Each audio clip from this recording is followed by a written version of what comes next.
Quelque chose de vous. Virginie Servaes. Quelque chose de vous. Épisode 2. Podcast. Bonjour, je m'appelle Virginie Servaes. Je suis coach vocal, auteure et chanteuse. Heureuse de vous accueillir sur ce podcast. Quelque chose de vous est une autre façon de voyager. Ma façon à moi de vous rencontrer, de vous questionner, de vous écouter. Vous émettez le souhait que je me dévoile à partir de vos questions posées avant de vous livrer à ma curiosité? Que vos vœux soient exaucés. Chaque réponse donnée me sera propre. Elle sera le fruit de mes réflexions du moment, de l'instant présent, une confidence honnête, authentique, bienveillante, tout au moins je l'espère. Allez, c'est parti pour le 2e numéro de Quelque chose de vous. Quelque chose de vous. Une question, une réponse. Bonjour Virginie, où es-tu née exactement? Et quelles sont tes origines? Bonjour Carole, et merci pour cette question. Alors effectivement, tout est au commencement. Je suis donc née un 25 octobre à 5h30 du matin, rappelez-vous, à Montmorency dans le Val d'Oise. Et j'ai envie de faire un petit arrêt et de vous raconter l'histoire de cette jolie ville où je naquis. Alors sachez que Montmorency est le pays de la cerise, que Madame de Sévigné renda célèbre au travers de ses lettres, et d'ailleurs également une œuvre de l'an 1690 décrit ce fruit ainsi. La cerise de Montmorency est grosse et tardive, elle change moins que les autres. Elle est admirable à manger et à confire, ayant une douceur et une fermeté particulières. Il y en a 2 sortes, l'une à longue queue et l'autre à courte queue. Celle-ci est plus estimée et recherchée. On les nomme dans le pays coulards. Voilà. Et sachez également que Jean-Jacques Rousseau vécut quelques années dans ce charmant village de l'époque.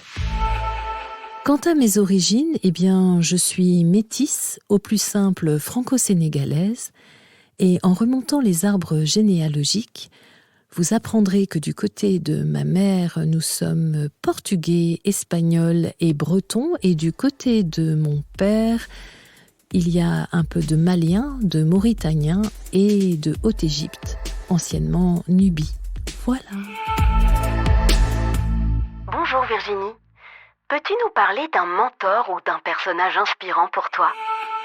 Oh là là, Émilie, merci de cette question. D'une part parce qu'elle est importante et que tout de suite, je me suis dit non, la réponse va pas être simple parce que j'ai beaucoup de personnes et de personnages qui m'ont inspirée dans ma vie.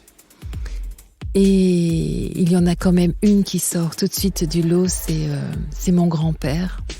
Mon grand-père maternel, de son prénom Victor, et auprès duquel j'ai eu la chance de vivre les 15 premières années de ma vie. Donc vraiment de 0 à 15 ans, j'ai été à ses côtés. C'est sûr que 15 ans, cela peut sembler court sur un parcours de vie, mais je me dis qu'en fait, j'ai eu vraiment cette chance d'être au quotidien avec lui. Je vivais avec mes grands-parents. Rappelez-vous, j'en parle dans mon premier podcast. Et du coup, je me dis que c'est comme si j'avais doublé. J'avais vécu 30 ans finalement avec lui. En quoi mon grand-père est mon mentor et un personnage essentiel, c'est que il m'a enseigné les bases de ma vie.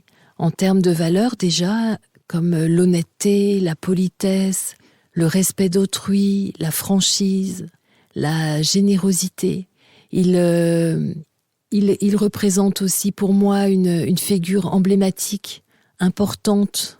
C'est aussi l'homme bâtisseur, parce qu'il a déjà créé son entreprise en 1928, une entreprise qui dure aujourd'hui dans la famille, parce que quand je dis que c'est une figure emblématique, il est l'homme premier de mon entourage. Moi, je n'ai pas connu mon père et je pense qu'il a aussi vraiment tenu ce rôle très important. Et en fait, il a été mon roc, c'est mon appui, mon point d'ancrage, d'équilibre, même dans mes déséquilibres.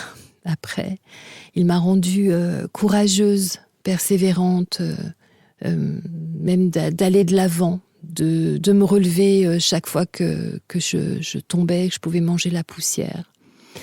Même en n'étant plus là, ce sont vraiment ces héritages, j'ai envie de dire, multiples. D'avoir un regard non jugeant aussi. La notion d'accueil, le cœur sur la main, la bonté. C'était quelqu'un de très très généreux. À l'époque, donc nous vivions dans un petit village qui s'appelle toujours d'ailleurs le Ménil-Aubry. Et il fut une époque où il y avait des gens du voyage qui venaient chaque année parce qu'ils fêtaient, je crois, pas très loin, une sainte très importante pour eux. Et le maire du village à l'époque avait pour habitude de couper l'eau pour qu'il n'ait pas accès à l'eau. Et du coup, mon grand-père nous demandait de laisser le portail de sa demeure ouverte pour qu'il puisse avoir accès au robinet extérieur de la maison et prendre de l'eau. Là où il était exemplaire aussi pour moi, c'est qu'il avait eu cette capacité d'engager dans son entreprise d'anciens détenus, sans se poser de questions sur ce qu'ils avaient fait ou pas. Il estimait qu'ils avaient payé leurs dettes à la société et qu'il fallait leur donner une seconde chance. Mon grand-père n'était pas toujours drôle, c'était quelqu'un d'entier, sans demi-mesure, c'était blanc ou noir et pas gris. Et j'avoue que ça, je suis un peu pareil quand même, très entière. Et en même temps, il pouvait avoir des colères, mais son fond était bon. Et puis, c'est sûr que moi, je n'ai que ce regard de 15 ans et de 15 ans d'enfant à adolescente. Et puis, avec ce rapport privilégié vraiment que j'ai eu à ses côtés. Peut-être que je peux sembler pas objective, mais en tout cas, tout ce que je retiens de lui et des décennies après, c'est vraiment ça. Et ça me porte toujours autant. Et il me manque. Bonjour Virginie. Avant de poser ma question, je voulais te dire que je suis très heureuse de t'avoir retrouvée par les réseaux sociaux. Ça fait tellement longtemps que nous nous sommes perdus de vue et malgré tout, j'ai le souvenir des moments inoubliables que nous avons passés ensemble. Voilà, c'était mon petit clin d'œil. Donc voici ma question. En règle générale, personne aime écouter sa voix. Est-ce que toi, Virginie, tu aimes entendre ou écouter ta voix ? Merci Katharina pour cette question et moi aussi je suis très heureuse de te retrouver via les ondes. Avant de répondre si moi j'aime ma voix, je veux faire un petit arrêt sur le fait qu'effectivement il y a une grande majorité de personnes qui n'aiment pas sa voix, qui n'aiment pas s'entendre et moi ça me fait mal au cœur. Parce que bien souvent, lorsque l'on exprime ça, cela revient à dire que l'on ne s'aime pas soi. C'est vrai que très souvent, je le dis, je le répète, la voix c'est nous, parce qu'elle nous raconte, parce qu'elle raconte effectivement donc qui l'on est, elle raconte notre vie, notre vécu, nos cicatrices, nos joies, nos retenues, nos empêchements. Elle suit et elle exprime en permanence notre parcours de vie. La voix c'est nous en termes physiques, physiologiques, émotionnels. Et donc, quand on dit que l'on n'aime pas sa voix, quelque part, je le répète, ça veut dire que l'on ne s'aime pas soi. Et puis en plus, il se passe aussi un autre phénomène qui est que bien souvent, par rapport à la voix en tout cas, on fantasme une voix. On aimerait avoir une autre voix, et souvent la voix de quelqu'un d'autre. On aimerait ressembler à la voix de un tel, de une telle, avoir plus de grave comme ci, plus d'aigu comme ça, une puissance, etc., etc. Or, en fait, à moins d'être dans l'imitation parfaite, qui n'existe pas d'ailleurs, parce que chaque voix est unique, c'est vraiment compliqué. J'ajoute qu'il y a aussi des fois un paradoxe, c'est-à-dire qu'on peut s'aimer soi en termes physiques, se trouver pas trop mal, etc., et puis en décalage avec sa voix. Trouver que sa voix ne correspond pas non plus à son physique. Alors je le répète, notre voix elle est unique et modulable. Et moi, justement, je ne pense pas que nous devons essayer à tout prix de la faire ressembler à autre chose que nous-mêmes. Et pour moi, c'est ce qu'il est essentiel d'accompagner. Chaque personne se revalorise ou revalorise sa voix, qu'elle se sente légitime et totalement à sa place avec elle, et en accord avec elle. Et je dirais que trouver sa voix, certes, ça prend du temps, mais ça vaut la peine que l'on veuille que notre voix ressemble de plus en plus à nous-mêmes. Voilà. Alors maintenant, pour répondre à ta question qui était de savoir si moi j'aime ma voix et j'aime m'entendre, eh bien, je te dirais que oui, parce que j'ai appris à être en total accord avec ma voix et je suis bien avec elle, donc je suis bien avec moi. Voilà. Et passons maintenant à la 4e et dernière question. Bonjour Virginie. À la fin d'un coaching vocal, quelles sont selon toi les preuves de succès ? Waouh, merci Sébastien. Alors pour moi, les preuves de succès à la fin d'un coaching vocal sont, je dirais, en 2 temps. Le premier temps est que déjà la personne que j'ai accompagnée ait atteint ses objectifs qu'elle a posés au démarrage de ce coaching. Et puis, dans un 2e temps, pour moi, la preuve du succès, même j'ai envie de dire l'objectif principal, est que la personne reparte en exprimant qu'elle aime sa voix, ou tout au moins qu'elle est bien avec sa voix, et que du coup, ça lui déclenche l'envie d'aller beaucoup plus loin, de s'en occuper, d'en prendre soin, de l'apprivoiser de plus en plus. Et puis, je rappelle que pour moi, un coaching vocal, c'est comme un voyage. C'est un chemin que l'on entame avec soi. Et son issue, sa destinée est pour moi heureuse, enfin son happy end du coaching, c'est d'arriver là où l'on souhaite. À cette étape-là, à l'issue de ce coaching vocal, excusez-moi, je boucle, mais je suis passionnée, de dire « Ah, j'ai la voix que je voulais. Ah, je pose enfin ma voix quelque part. » C'est ça, j'aime bien l'idée. Je pose enfin ma voix quelque part. C'est pas rien, ça veut dire que, waouh, on s'installe à l'intérieur de soi. C'est comme atteindre une forme de sérénité avec soi.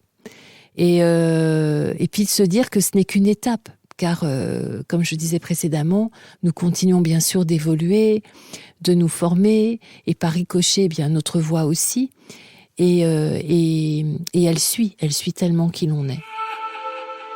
Je dirais en conclusion, Sébastien, que finalement pour moi, un des objectifs principaux à l'issue de ce coaching, c'est que vraiment la personne aime sa voix. Et là, c'est gagné. En tout cas, moi je suis une coach heureuse. Merci de toutes vos questions.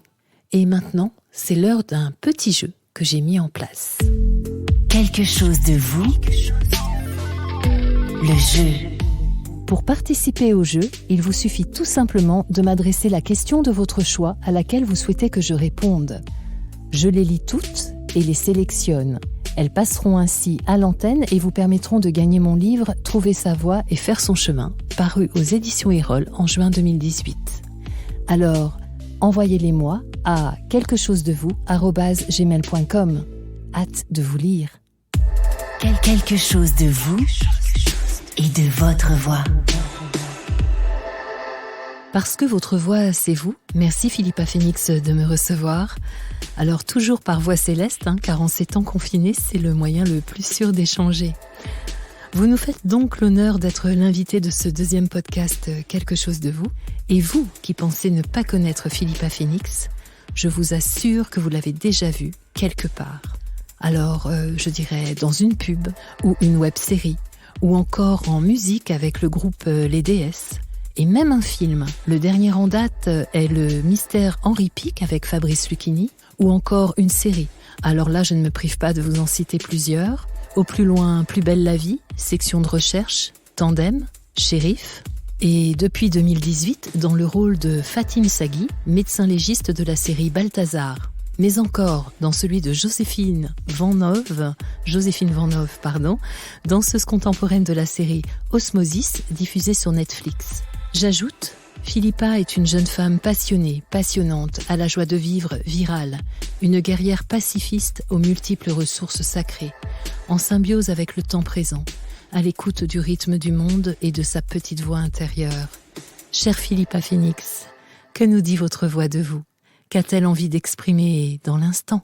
Bonjour Virginie, merci beaucoup pour cette introduction très, très touchante. Ce que ma voix a envie de dire dans l'instant, c'est que le soleil brille toujours et la lune nous éclaire encore la nuit. Alors quelque part, on doit être dans une forme de de gratitude malgré la situation actuelle. Voilà ce que ma voix a envie de dire.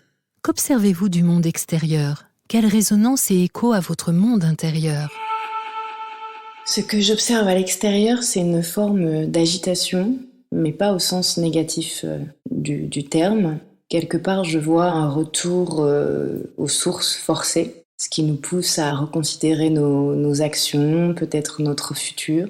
Et étrangement, j'ai la sensation que malgré le confinement, on est plus proches les uns des autres. Et ça, c'est ce que je vois à l'extérieur et du coup, je le ressens aussi à l'intérieur. Mais oui, j'ai l'impression qu'il y a une certaine prise de conscience, un éveil comme ça. En tout cas, on est dans une sorte d'entre-deux-mondes, quoi. On sent bien que l'après ne pourra pas être comme avant. Et je pense que, en tout cas j'espère, qu'on trouvera les ressources et la force pour bâtir un nouveau monde meilleur que celui d'hier. Parce qu'effectivement, si cet événement arrive, je ne crois pas que ce soit par hasard, bien que ce soit assez difficile pour tout le monde. Tout à coup, on est mis à l'arrêt et on est forcé de se recentrer. Du moins, on essaye, quoi. Comme je vous comprends. Chère Philippa, nous avons en commun le métissage, l'alliage subtil de deux continents nous concernant, que sont l'Europe et l'Afrique. Bretonne, camerounaise, nigériane, vous êtes. Philippa, quels sont les mots qui expriment le mieux pour vous le métissage ? Alors, le mot métissage m'inspire à la fois l'idée d'un récipient, d'un réceptacle, où parfois certaines personnes mettent beaucoup de choses, des choses que pour eux, ils ne sont pas forcément capables de définir. Dans certaines perspectives, certains peuvent penser que le métissage se résume à être français d'un côté et originaire d'Afrique de l'autre, alors que le métissage c'est quand même bien plus que ça. Et dans son essence la plus merveilleuse, pour moi le métissage résonne avec pont, créer des ponts. Et je pense que, en tout cas dans mon expérience, cette idée ou en tout cas ce ressenti de pouvoir créer des ponts permet une ouverture d'esprit assez large et c'est plutôt positif en fait. Ça permet une certaine richesse, voilà. Je ne sais pas comment résumer ça. Mais dans son essence la plus merveilleuse, métissage, pont, richesse. Waouh ! Récipient, réceptacle, pont, richesse. Le métissage serait-il l'alchimie du bon équilibre de ces ingrédients mélangés ? À poursuivre, je l'espère bientôt. Alors, auriez-vous un message que vous aimeriez nous faire passer ? Un message à vous faire passer. Connectez-vous à votre cœur. Ça peut sonner un peu bateau, mais je crois que l'énergie du cœur, c'est l'énergie d'amour. Et parfois, le cœur dissipe nos doutes. Je crois qu'il a la capacité de mettre en lumière des situations parfois compliquées, mais sous un nouveau jour. Et ça nous permet peut-être aussi de relativiser, de trouver de la joie dans des choses simples, de nous reconnecter à nous-mêmes et de surcroît d'être capable de nous connecter aux autres avec plus d'empathie. De prendre du temps pour soi aussi, je crois que c'est important. Mais quand je dis prendre du temps pour soi, c'est d'une manière absolument pas égoïste en fait. Prendre du temps pour soi, ça permet de pouvoir être plus en accord avec les autres et de se recharger, de recharger ses énergies pour affronter le monde d'une façon quand même un peu plus smooth. C'est souffler un grand coup et puis se dire que la vie est une grande danse. Voilà, c'est comme ça que je vois les choses, en tout cas j'essaye. De quelle note sera composée votre prochaine partition de vie ? Autrement dit, votre petit pas d'après. Mon petit pas d'après. Bonne question, Virginie.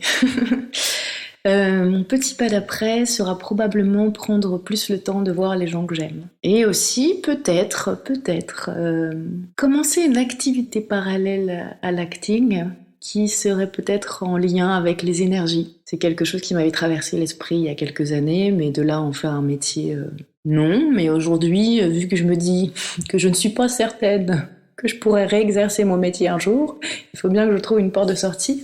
Donc je réfléchis à plein de choses, tu vois. Ayant des capacités un petit peu extrasensorielles, bon c'est un scoop, hein, c'est pas quelque chose dont je parle, mais parfois j'ai la capacité de rencontrer des gens que je ne connais pas et de leur transmettre des informations qui peuvent leur être importantes. Du coup, je crois que mettre ce don au service des autres serait peut-être intéressant. Peut-être que je vais me retrouver chamane dans une forêt dans le Larzac. Priorité du petit pas d'après, voir plus les gens que j'aime et puis développer quelque chose qui serait au service des autres. Voilà. Une faveur, Philippa. Nous improviseriez-vous un petit morceau de vous, en tout cas de votre voix? Ouh, mais ça fait bien longtemps que je n'ai pas chanté à part sous la douche, Virginie. Que me demandes-tu là?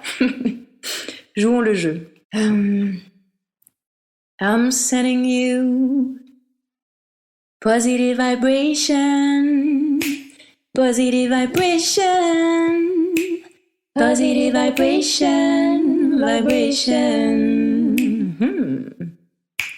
Positive vibration, positive vibration, positive vibration, vibration. Philippa, je ne sais pas dans quel état seront toutes les oreilles qui vous auront écouté. En tout cas, bien les miennes réceptionnent avec émotion à la fois votre extrait composé de chansons offertes. Je suis vraiment troublée. Et pour la petite confidence, je tiens à dire que vous m'avez promis que vous l'enregistrerez dès la sortie du confinement. Et également pour la dépose de votre voix authentique, sans détour, de vos confidences, de votre état d'être, du moment, de quelques secrets et surtout de votre joie de vivre que vous nous offrez, de votre si belle énergie. En tout cas, merci beaucoup Virginie pour ce bon moment passé avec toi. Merci pour ta voix apaisante. Vraiment, c'est un délice. Et puis, merci de cette initiative, de ce super podcast qui nous permet de nous détendre et d'apprendre des choses. Voilà, je t'envoie plein de lumière et plein d'amour. Alors, chers tous, sachez que vous pouvez retrouver Philippa sur Netflix, dans la série Osmosis, et tout bientôt dans un téléfilm avec Samuel Le Bihan sur France Télévisions. Également début 2021 au cinéma pour la sortie d'un film aux côtés de Christian Clavier, Thierry Lhermitte, Gérard Depardieu, Rossi de Palma, également Benoît Poelvoorde. Un film qui se passe dans les années 70, je ne révèle pas le titre de site. Et également une reprise du tournage Grand Hôtel aux côtés de Carole Bouquet et Pauline Girardot. Voilà, en tout cas, merci Philippa. Prenez soin de vous. À très vite en chanson, à très vite en images.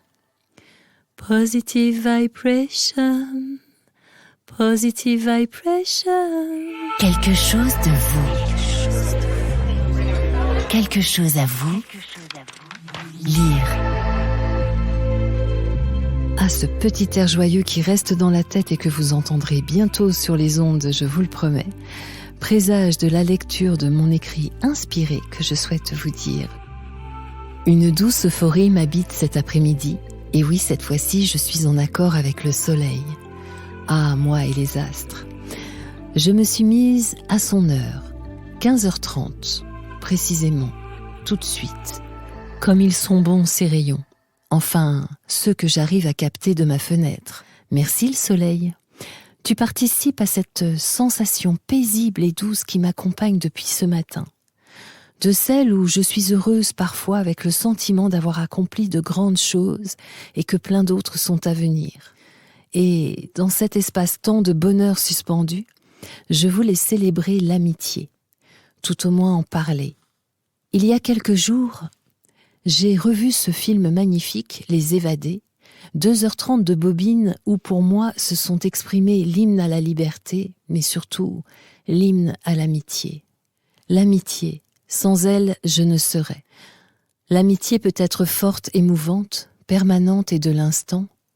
Tout au long de mon parcours, les amis ont toujours été présents, soutien indéfectible et permanent, à mes côtés. À ce jour, tous ne sont pas restés, ou n'ai-je pas su les garder. L'amitié peut être forte, émouvante, de l'instant ou de la permanence, se transformer, se consolider, s'étioler. Elle peut être surprenante, décevante, contrariante, merveilleuse. Ce qui est certain, c'est qu'elle suit vraiment notre évolution de vie. Elle forge nos souvenirs, en construit de nouveaux, console nos peines et porteuse de cadeaux. Elle est fidèle et infidèle, blessante et généreuse, triste et joyeuse. Elle prend des pauses et des rabibochages, des embrassades et des partages. La ronde des mots sur le sujet est interminable. Elle raconte toute ma vie, et de l'amie imparfaite ou géniale que je suis, ce qui est certain et ce dont je ne doute point, c'est que sans elle, sans vous mes amis, je ne serais, n'aurais été, je ne suis. Alors, à vous mes amis partis trop vite, à vous mes amis de l'instant, À vous mes amis présents et à venir, merci de vous, tout simplement, de vos empreintes d'amour laissées indélébiles. Avec elles, je grandis. Oh là là, les minutes sont passées à la vitesse des heures. Il est 0h39. Dans ce passage du 16 au 17 avril, j'ai les mots d'un bleu silencieux. Au revoir Christophe. Quelque chose de vous remonte sur son nuage et attend sagement le lever du soleil. À la semaine prochaine pour un nouveau podcast. Continuez de m'envoyer vos questions à l'adresse mail suivante quelquechosdevous@gmail.com. En attendant le plaisir de les découvrir, je vous remercie pour toutes celles que vous m'avez déjà adressées et sachez que les livres sont en chemin. Prenez bien soin de vous et gardez la positive vibration. Quelque chose de vous. Podcast.